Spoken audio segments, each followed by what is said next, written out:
has come.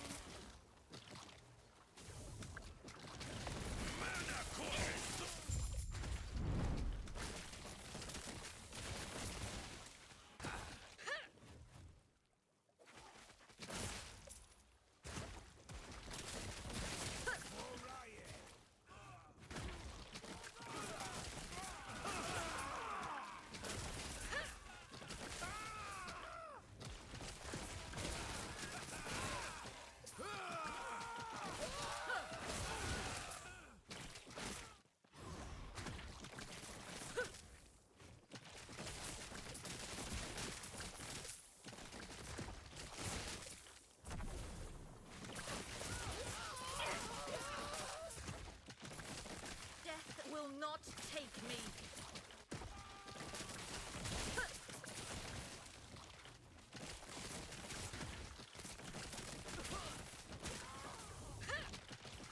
Freedom at last! I must break free!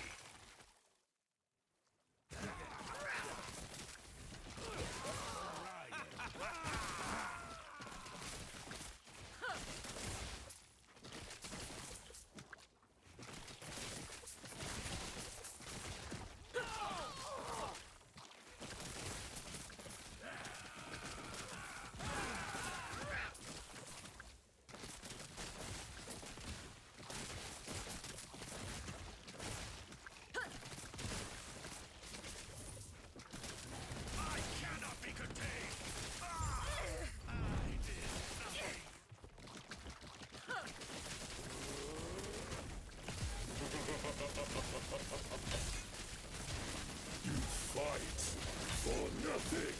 The world called to all of this. This is his answer.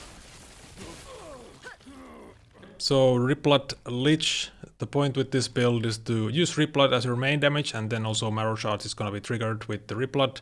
Marrow Charge actually deals more damage than the Replat itself, but it's still a playstyle that is like basically Replat playstyle. And we're maximizing the damage of the Marrow Charge, of course, so you get all the multipliers you can for it. There's quite a bit of multis here on the Marrow Charge, so you get all of that, get all the crit chance and crit multipliers. On Replat, so Marrow Charge proc with this node, and you get mana with this node here, so we're using Seed on the build, so very nice with Seed. You can just go like mana tank at the same time, kind of for free. Get the massive flat damage buff from this node, so you get a bunch of flat damage for all of your spells, so Replat and Marrow Charge, and also this orb thing here. More damage, and then the splatters. So if you want more AoE on the build, because of course the build is kind of like you're like shooting your machine gun. It's not like a massive AoE, but it's decent AoE, but you do need to be aiming kind of. So if you want more AoE, you can get the splatters here, like higher points than just 2. Maybe you take a couple of points here from the cast speed, get some splatters. If you really want to like amp up the AoE, you even take out the orbs and just go even full splatter area. So it's gonna be double AoE if you max this out. So that's gonna be pretty nice AoE at that point, but that's gonna need respecking.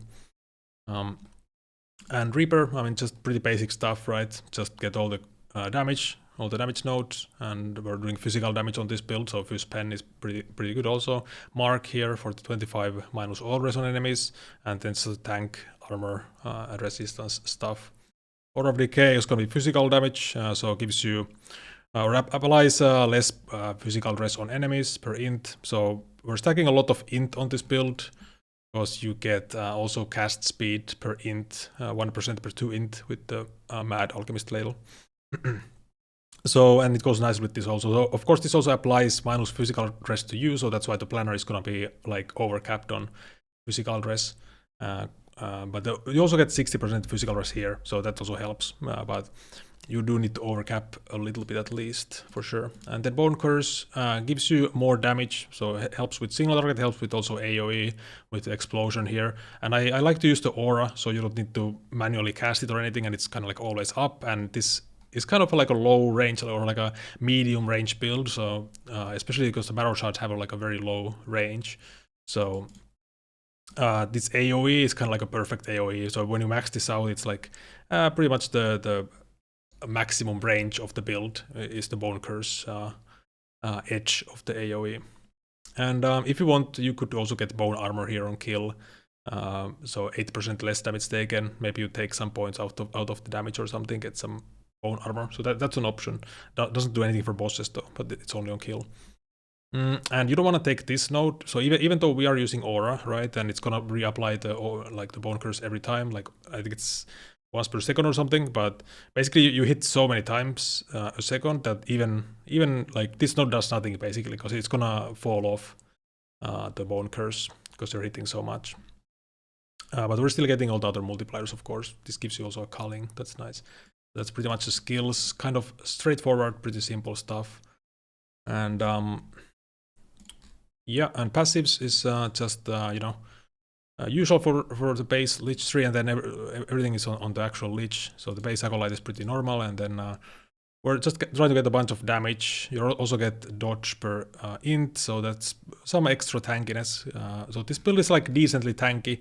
Actually quite tanky when you get the end game planner, because you're like seed and you know you got the dodge and everything and decent bit of armor and stuff like that, bunch of HPs, red ringers and stuff. So quite decently tanky, and on the aspiration you can actually go for null portent, because you can get more than just, you know, you can get more than just 1 LP on aspirational. You can actually go null portent. So at that point you're gonna be pretty tanky, like actually tanky. But yeah, the dodge helps, and then increased damage int. So you also get -8 Eliras here, so keep that in mind when you gear up your character. So we're dual wielding. We're dual wielding the dagger and then the wand.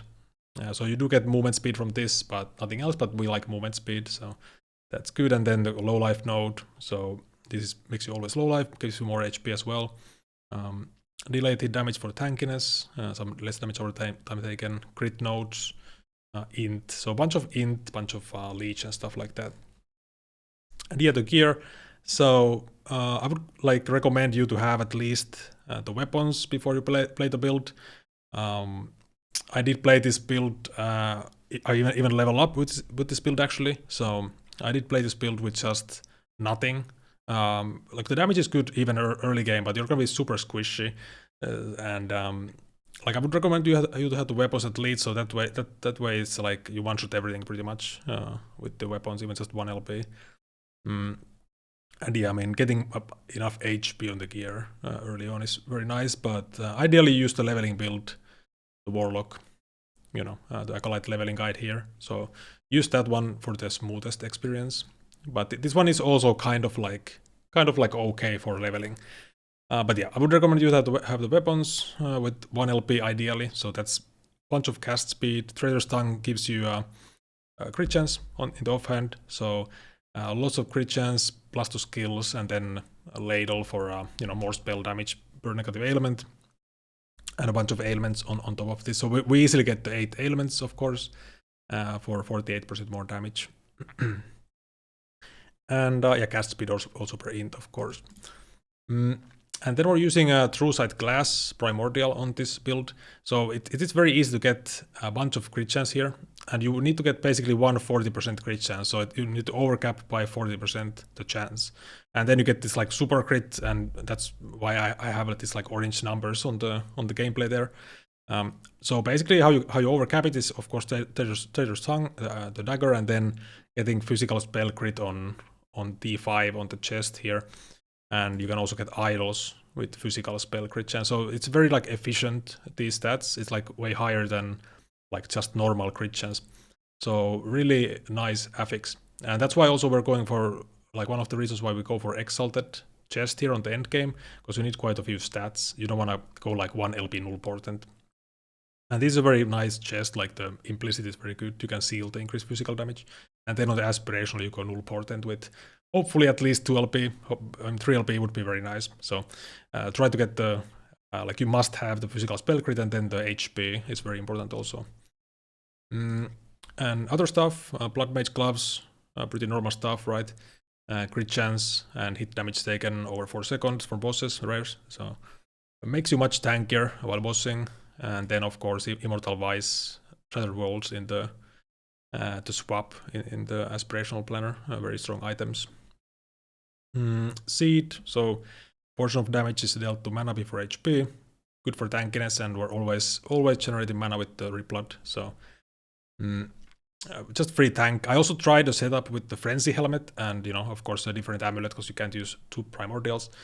So this is the same damage actually as using a Frenzy helmet, because this amulet makes up for the damage basically, and now you still get seed. So definitely very solid combo here. And also by the way, you get crit avoidance from this, so you don't need to worry about the crit mitigation at all. Even gives you crit multi and cooldown, and it's on the good pace for less dot damage taken. So very strong combo there.